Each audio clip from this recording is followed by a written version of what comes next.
Hi, welcome to another episode of the Visual Storytelling Today podcast. The show is designed for you, the marketer or entrepreneur, who may be looking for more effective ways to connect better with audiences through the exciting world of visual storytelling. We will introduce you to inspiring experts from diverse industries that bring fresh perspectives on how to capture attention, build trust, emotional empathy, and last but not least, drive business results. Enjoy the show.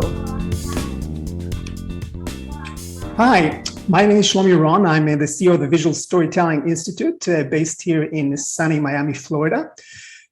We are all about bringing the gospel of visual storytelling from the world of art into marketing. And I do this by helping brands rise above the communication noise through visual storytelling, consulting, training, and thought leadership. If you want to check out for more information, visit visualstorytell.com.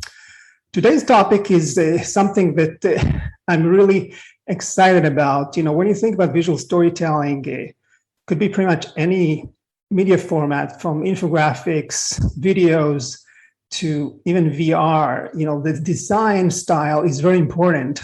You can take it to a very minimalist, where you are really very conservative on details in order to bring up the focus, or you can take the other way, where you use the maximalist approach and you just bombarded your content with very bright colors, very busy.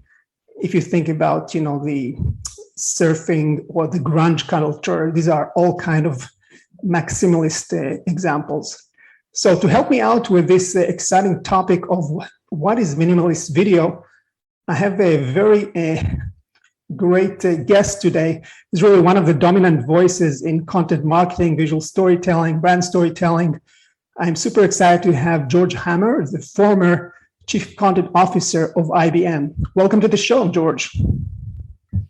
Hello, thanks for having me. I'm excited to be here, virtually joining your institute. So yeah. Yeah, so before we jump right in, I really want to step back and maybe kind of, if you share your backstory, because I think you have a fascinating background. If you kind of remember, you know, that magic moment, that kind of, you know, we call it in storytelling, that inciting incident that made you want to focus on content storytelling. Yeah, well, I'm in my parents' house, so I'm not a lawyer or a doctor, but okay. I kind of wondered initially, yeah. And you know, last time I was here, I went up to my old room and looked at some of my stuff from my childhood in boxes, and you know, that was a very interesting thing as you're kind of unboxing your past. Yeah. And as I was doing that, I started finding things. And one of the things I found was a piece of art where I think it was first or second grade, I won a contest for the best hand-drawn turkey for Thanksgiving. Wow. Right? So it was kind of like explain, you know, kind of show what Thanksgiving means to you. So I had a turkey and some other things in there. And I was thinking about, you know, even back then, to tell a whole story in a picture, it was something, I guess, that inspired me. I liked the challenge. It was a good challenge. And then even think further, I would see there was a, you know, colored construction paper comic book that you had to make of your telling your life story, and then what you want to be when you get older. And it was funny. I didn't become the fireman, but I did get the yellow lab that I actually thought I was going to have. But those images to describe what your future may be was straight to an emotional chord, probably more to me than if I would have wrote a letter. Right. And then so I just, and also the humanity behind seeing someone's handwritten thing, hand-drawn thing, right, rather than computer generated or just words. And that is, there's things that you can convey in that. So I guess my creative journey started from the beginning. You know, it's always been innate to what I do.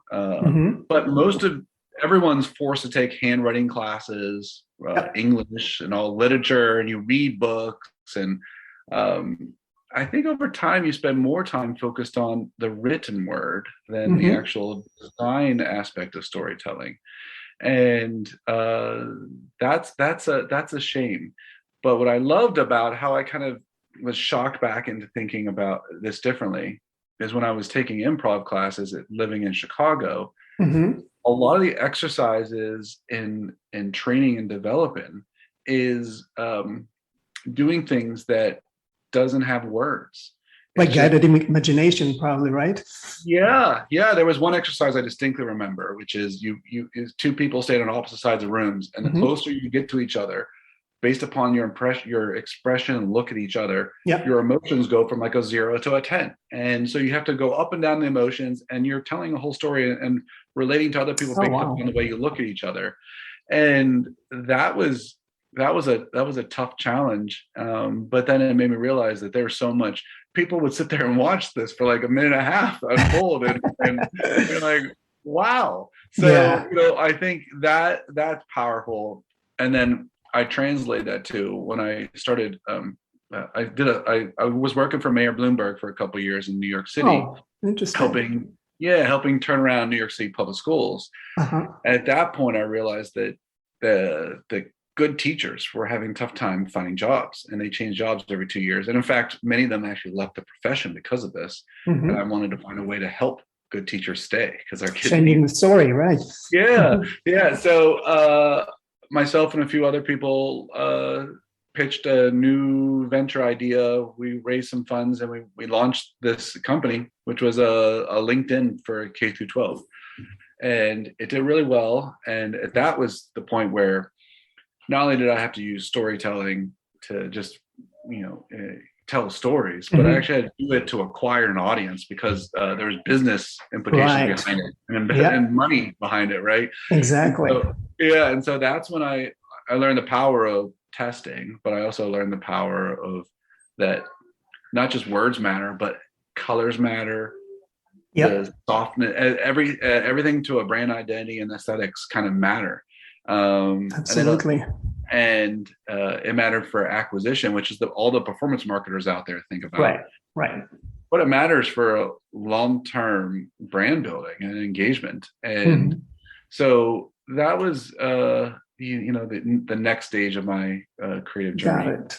And I took other paths. I did some media agency for a while. I worked at Discovery Channel for a while because I love Discovery Channel's content, and went back to a digital agency because I wanted to move. Discovery was TV first back then. Now they're digital with Discovery Plus.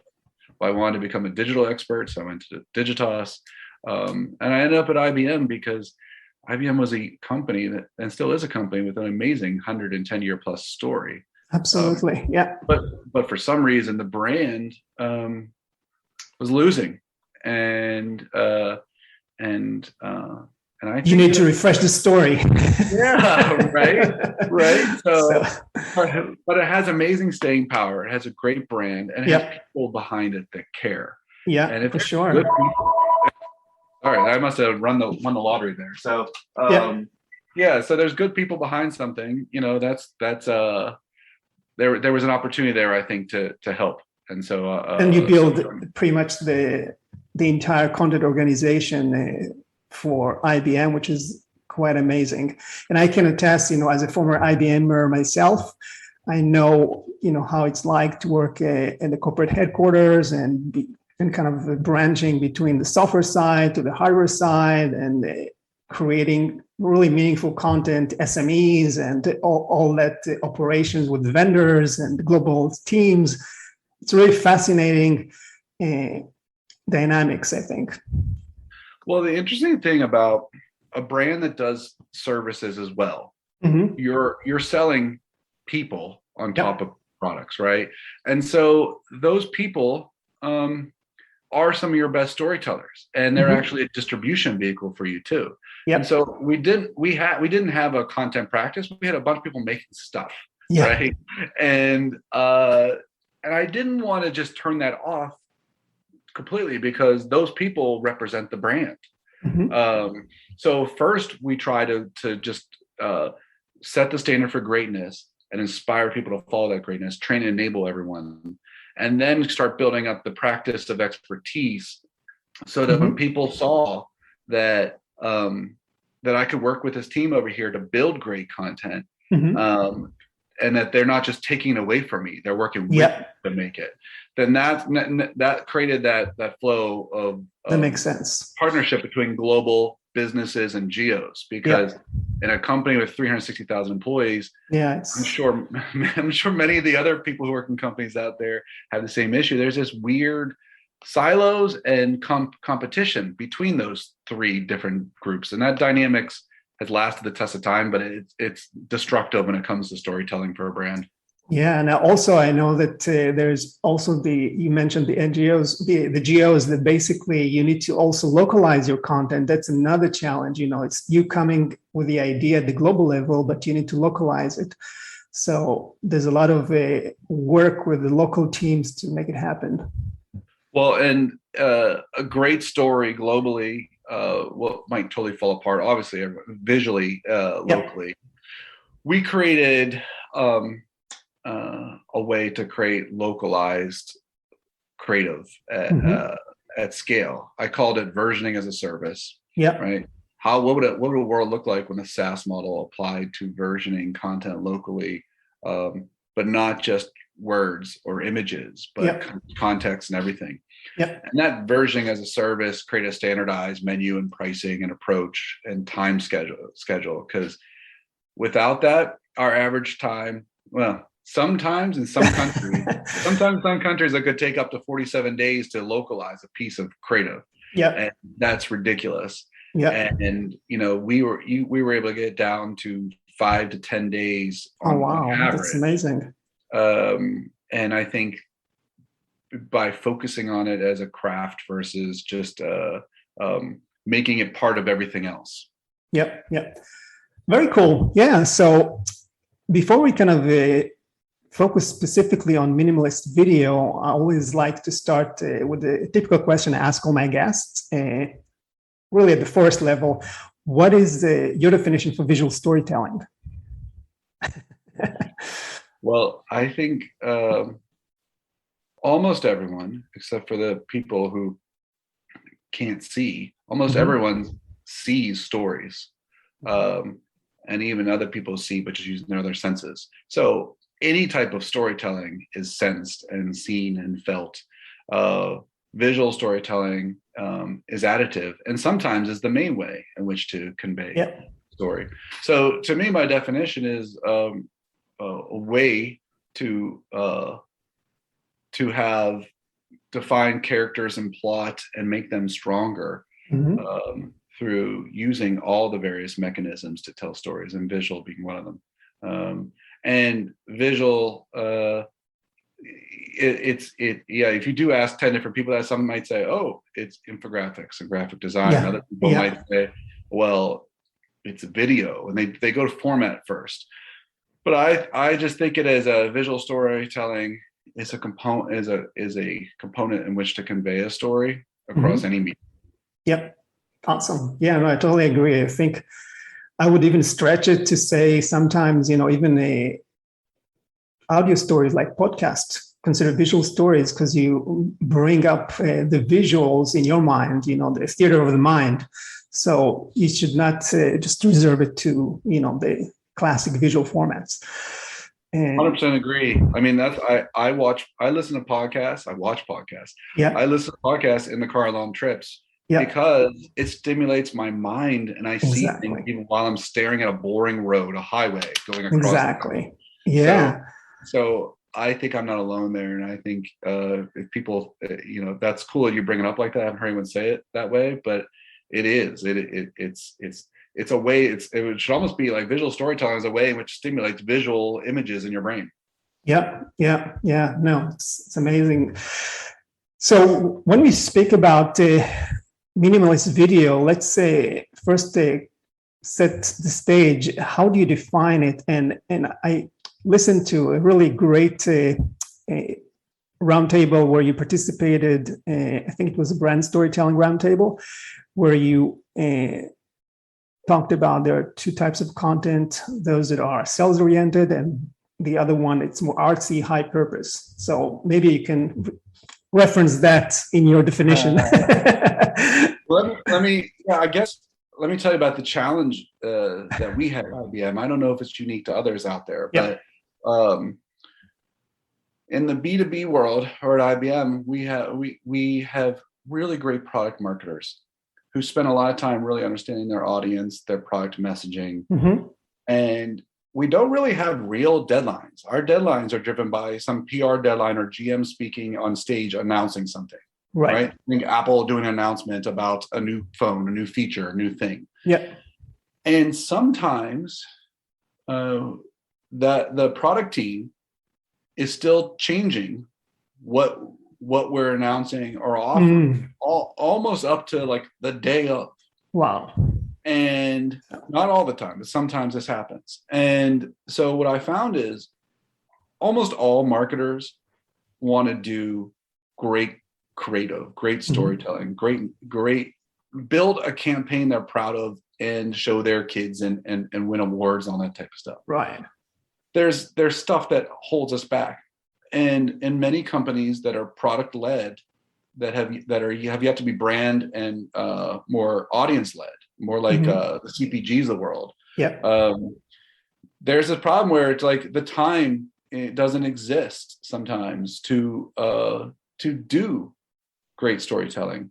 And so that's when the partnership between sales, product, and marketing has to be strong. And I think marketing as a craft just needs to be elevated to this at the board C-suite level, just across all companies.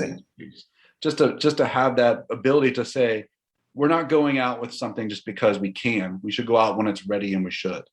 And so there's the challenge of, okay, yeah, that's what we end up. So to full circle, that's why we end up with a bunch of words. That's a bunch of garbage and jargon that's essentially not very compelling. It's marketing message, and marketing messaging is not storytelling. And so that's a challenge we faced. The other challenge is that sometimes what we think is interesting isn't that interesting, right? It's like a new feature, a new thing that isn't that compelling, but because brands feel like they have to make news and have to say something and have to be fresh, they do it. So there needs to be a stronger filter and emphasis on is this really worth telling and sharing the good world? Reason, yeah. So I think that those are a couple things that kind of or challenges that to great visual storytelling is the time and the purpose. Right. So when we think about those challenges you just described, where do you place or how do you define the minimalist video, which is just another tactic, obviously, in your arsenal of ideas? Yep. Well, I think whether you do minimalist video or not, a great way to train your team and into thinking creatively is to give them a defined sandbox to play in. Because if you can come up with great ideas in a small sandbox, think about how big you can make them when you expand the sandbox. What I mean by that is, interesting. Your team, the traditional relationship agencies have is like a writer designer combo, the little team, right? When you give a writer a brief, they're going to write stuff. When you give a designer a brief, they're going to design things, and they're supposed to bring these things together. Yeah. But what if the brief was to come up with the idea without any words? And what would that story be? The writer still has something to write. You're just talking about more of like the backstory, the emotions. What am I supposed to be feeling, doing along that story journey? And if you do that, it kind of gets us out of the laziness or the rush that we end up in sometimes. And I'm not saying creatives are lazy or my team, anyone's lazy. Yeah. It's just the easiest thing to do, and the crutch that we all come back on is let's write a script with tons of words and then a montage of images over it. Right. And I could tell you one thing is like that is not compelling to anyone. And I used So to. how do you start actually when you say you give them constraints or small sandbox? What kind of guidance do you give them to create, let's say, a minimalist video? If you take this example, create a 6-panel storyboard with no words. What is that? What is that entire video with in 6 panels with no words? No words. And but you give them like a mission. What is the content purpose, business goal? Oh yes. Oh yeah. So you think about it. A lot of briefs, hopefully a lot of briefs out there have real audience insights. Yeah. I think a lot of B2B has profiles of people's via personas. Yeah. Yeah, personas. Yeah. And they're like, oh, this person wants to sell more. They want to beat the, but they don't really have the emotion or the real human insight. So I think brands need to check themselves and say, do I really have a brief that can actually be turned into this? If I don't, then I need to go back and really investigate my audience. Then the second thing is to say, okay, once I have that, what do I want? What do I want the person to feel along at the end of this journey? Yeah. And how I do it is I always design up the first and the last box on the 6-panel storyboard. I want to know where they're starting and where they're ending, and then I do the one in the middle, and then they fill in the pieces. Is it like a setting conflict resolution, or not necessarily? Well, it could be anything. I mean, it could be anything. The story could be told in reverse, because then you start thinking about cool visual ways like Memento style and others. Right. To tell the story. Yeah. You might say, and then you start playing. What would it look like if I like using the what ifs, right? Yeah. You create a storyboard and you're like, well, what would it look like if Willy Wonka told the story? What would it look like? What would it look like if storyteller perspectives? Yeah. Yeah. And then another great tactic to get your team out of with their like daily grind of what they do is to then say, what would it look like if a totally different industry told a story? What would it look like if this brief was for L'Oreal? How would they tell the story? What if this brief was for AstraZeneca? What if this brief for American Express? And just think about different brands. And I like to take brands that are good storytellers like Nike and others. But yeah, and that pushes you to be a good to think different. I see. And as part of these small sandbox that you mentioned, if you're planning, you have this idea in your mind, you want to create this minimalist video, do you give them any guidance on design at this point, or you just see what happens and then you provide feedback? Well, if I have a really strong team, right? So and so you don't have to give a lot of guidance up front, but you have to tailor your management style to your team and where they're at. So I guess that's the key. But sometimes it's also driven by the brand book, right? Also, exactly. Exactly. Well, if you're creating stuff that is outside of that, then you're just making a bunch of stuff. Right. But I would say that the one thing that I learned in year 1 at IBM, and it was that we went out and we did training enablement for everyone who's creative around the world. So I traveled like 22 countries. I met all the content people and creative people, and helped say, here's our new briefs, our new process, here's how to do great creative, here's some visual storytelling techniques. We taught like 6 different storytelling frameworks. Yep. And the challenge was we did that, but then the rest of the marketing and the business didn't really demand or want that type of stuff.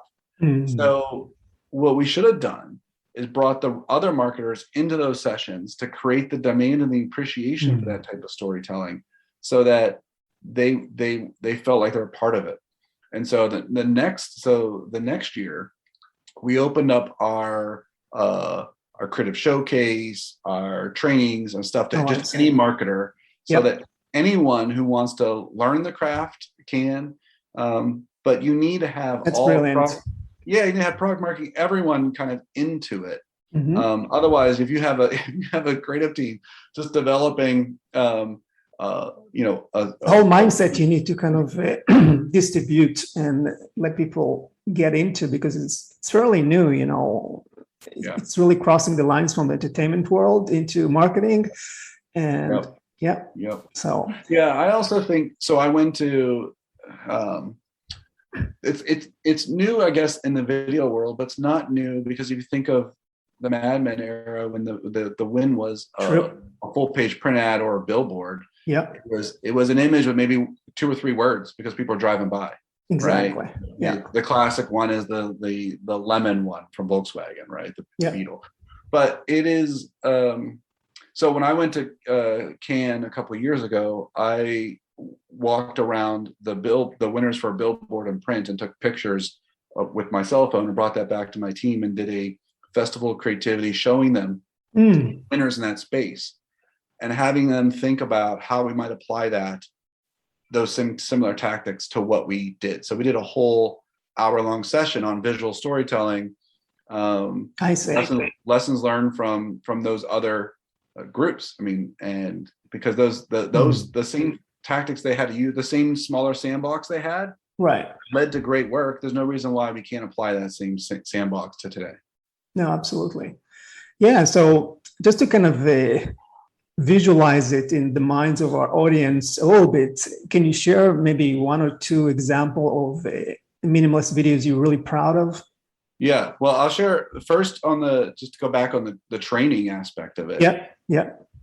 What we did when we went around the world, we showed not IBM video or B2B video. We shared a John Lewis ad, The Hare and the Bear. Okay. And it's their annual Christmas ad, but the first time they did it and showed the case study about how it impacted sales and everything else, where most department stores are talking about discounts and sales and Black Friday. They did a completely visual story without any words and no subtitles, no anything. A bunny and a bear celebrating the Christmas moment. Oh, I see. And I urge everyone to go check that out. That was powerful in bringing people along in our journey. Yep. I also show people Google's This Year in Search. I think it's really powerful because it has a great brief. And it's great that looking at things people search for and doesn't just look at the copy of what they typed in. It looks but for the why and the emotion behind it. Yeah. And so they get to great audience insights that then lead to a great visual story, right? And it's really search images over a text box, but it's brilliant. And I urge people to do that. Look at that. The other thing that I just looked at actually this week and loved, Tim Urban did a TED Talk on procrastinators. And he talks about how are the brains of procrastinators different than non-procrastinators? And why was one person more effective than the other? And he says, well, we actually got someone to do an MRI and visually scan my brains. Right. And instead of putting up on screen 2 scans of the MRIs, he has a doodle of a brain with like someone steering a ship in one, and then a doodle of a brain with a monkey in the other.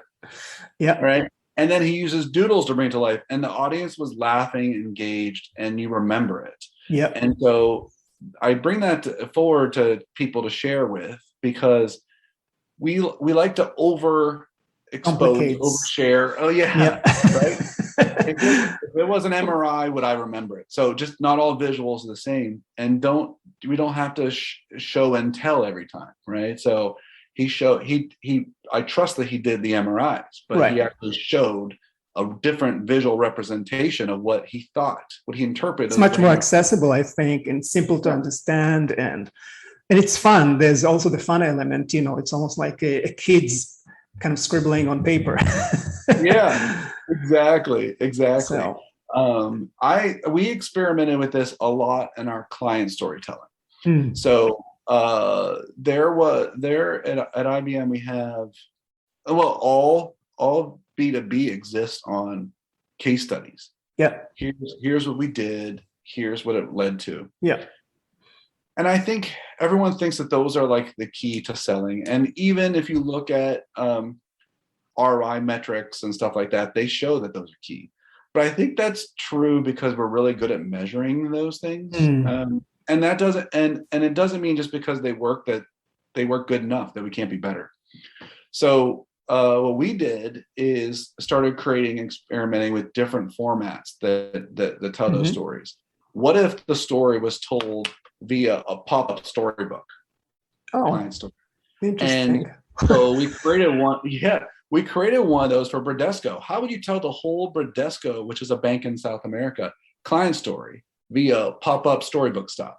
And how would you tell the story of an IoT company via if it was using Willy Wonka chocolate factory analogies? Yeah. And just trying those different visual tactics to see is there ways to actually make an existing medium that everyone thinks is good, but can you make it better? And it reminded me of a great example from last year. You probably saw it, MailChimp, the email marketing platform, did their annual reports in a cartoon format, which was incredible. Yeah. You would expect that, but it came out amazing. Right. One of the things we did, which I still, one of my favorite pieces over the last couple of years is, for blockchain, we had a product that we were working with state governments and insurance companies to build a platform to help disaster relief. Help you get insurance payments after that. Right. The original brief was to create a client story about this, like a 1.5-minute story about what was happening and why it mattered. We went down and started to Texas, to a place where this is being implemented, and started talking to people and finding out, we're working hard on this one town and this town and trying to figure out how to piece it together. And we found characters with stories behind it. And then we turned into a 15-minute doc called Bonds of Trust. And I still think, one of our best performing pieces of blockchain content. But if you look at it, of the 15 minutes, there might be 3, maybe 4 minutes of dialogue max. It's very emotive, close-ups, reflective, and visual. And we get to meet characters, but we don't have to actually hear them say too much. And I think if you look at that as an example of making a more effective piece by using less words, I like. Yeah, I'd love to watch it. And one of the things that when you think about minimalist video, I think to your point, you said you start by kind of challenging your team to rethink the approach and see, if you change the storyteller perspective, a cartoon, it might be a documentary, it might be a different brand would tell it, how the story would change. And as you go through that exercise, I believe, you start coming up with solutions that then you can actually start removing details that don't contribute to the story and make it tighter. Am I correct? Yes. But I think there are other aspects and such, like the design team shouldn't be order takers and down the funnel, right? They should be up the funnel and pitching ideas. Even part of the brief process, because what happens is that there's a lot of times there's people who have a strategy team that works on getting to a great brief and they hand to the creative team. But that waterfall approach wastes time if the brief is useless to the creative team, or if the creative team goes up funnel and could help and give better input into what they actually need in the brief, or push the brief in different places. So I think that the aspects of bringing design, and at IBM they always said good design is good business, right? Yeah. But so if you don't have the design part in the business, then you're not using design correctly. Right. Is one aspect. And then the other thing I think that I made a conscious effort to do is hire different people. There's a lot of in the agency world, you're rewarded for being good at your craft and kind of bravado in pitching. Yeah. And I think what this leads to is a lot of the best introverts who are maybe the best storytellers. That's an interesting point. Yeah. Don't get hired or advanced. And if you look at my team, I have probably a more percentage of introverts than any other organization. Wow. Because they're reflective, they're thoughtful. Yeah. You have to coach, train, and enable those people in a different way. Right. You can't snowball them on. You have to try to support them and try to give them space. And it's hard to do that in a company, as you know, like IBM. It's all about agility and speed. Yep. And keep going. And product launches. Yeah. Yeah, it's hard. But if I would say to one thing out there is like, I think recruiters working off a script of like, here's my profile, who I want, and then the ones that do really well on the screening interviews. I don't know. Maybe we're screening out some of our best storytellers by leaving the introverts behind. Yeah, that's a great point. I think personality diversity in a workforce is very important these days. So, yeah. So when you think about, creating those minimalist videos that really in the minimum of amount of both, I would say, verbal text and visual objects can really communicate a powerful brand message. What type of measurements do you use to track success? Is it more at the top of the funnel, kind of tends to be more kind of a awareness plays, or do you find them throughout the buyer's journey? I think it works throughout.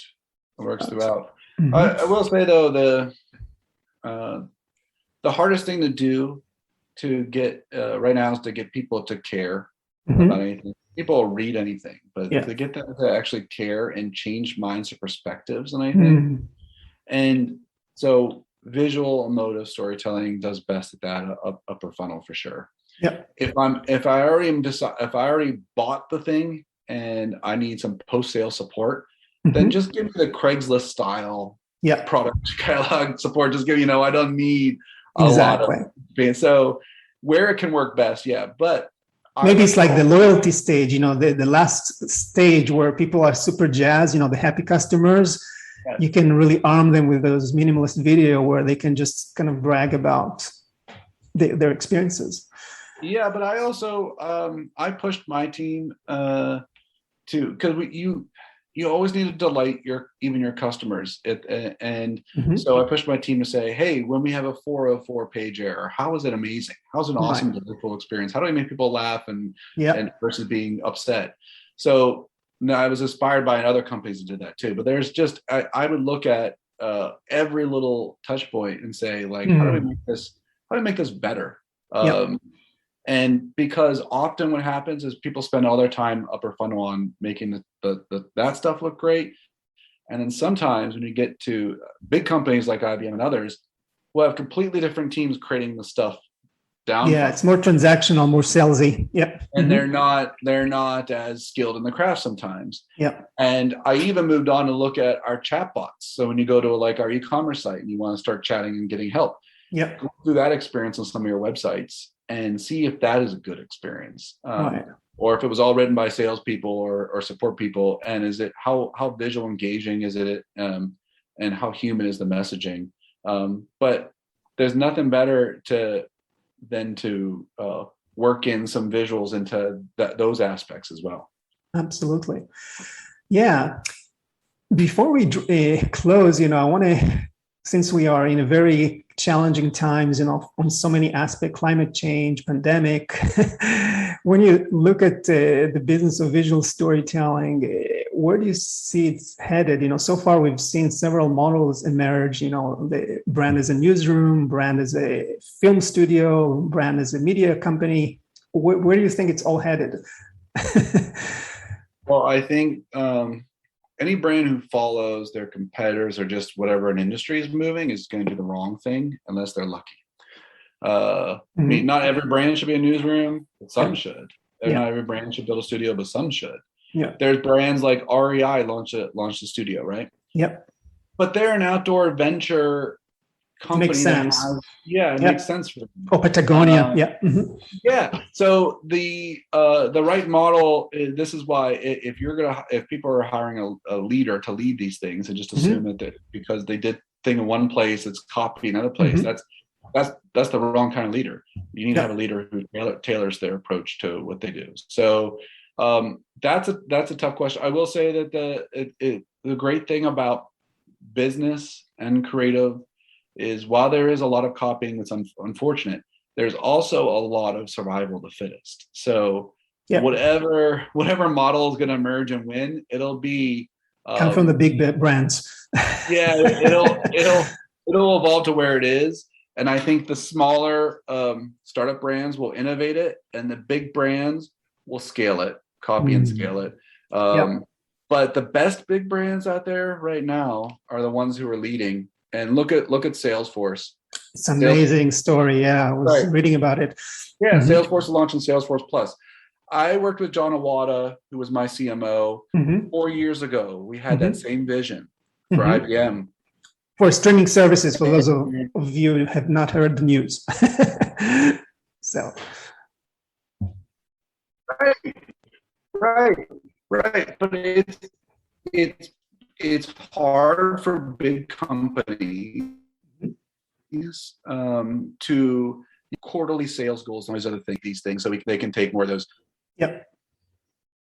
risks, or get a CEO who's 100% behind these things like Salesforce did, and then you could just execute them and go. And that's how I think big companies are gonna compete and win against the smaller, more innovative players. No, absolutely. No, I think it's really amazing times. Not only that, with the pandemic, post-pandemic, I think we'll see also interesting programs, experiments that use virtual and remote teams to create amazing stories. That's another angle that I think will play an important role. Well, that's a great point. We just wrapped a reality TV show that we're trying to sell to Netflix and others. And it was shot entirely during the pandemic and with an entirely remote team. Yeah. And if I would have done this before the pandemic, it probably would have cost me 3 times as much, because it would have used like an LA-based team. But now we can get a team in Brazil, Argentina. You can find great talent everywhere. Yeah. And it's much more, it can work within almost any type of budget. So the constraints of cost are being reduced, not just because of technology innovation, but because of the ability now to staff anywhere. So I think it's going to open a lot of doors for people. Yeah, it's almost like those music ensembles you see during the pandemic, people playing different instruments from different parts of the world. So it's going to be awesome. Yeah. So to kind of wrap up, what would you say like your top 3 tips for anyone who want to start creating some really meaningful minimalist videos? Yeah, try to do it. Create a storyboard without any words, just all of the emotional journey and the visual journey. Bring different people to the table versus the same creators use all the time, and see what they come up with. And have fun at it. And I think that this is supposed to be one of the most fun creative fields.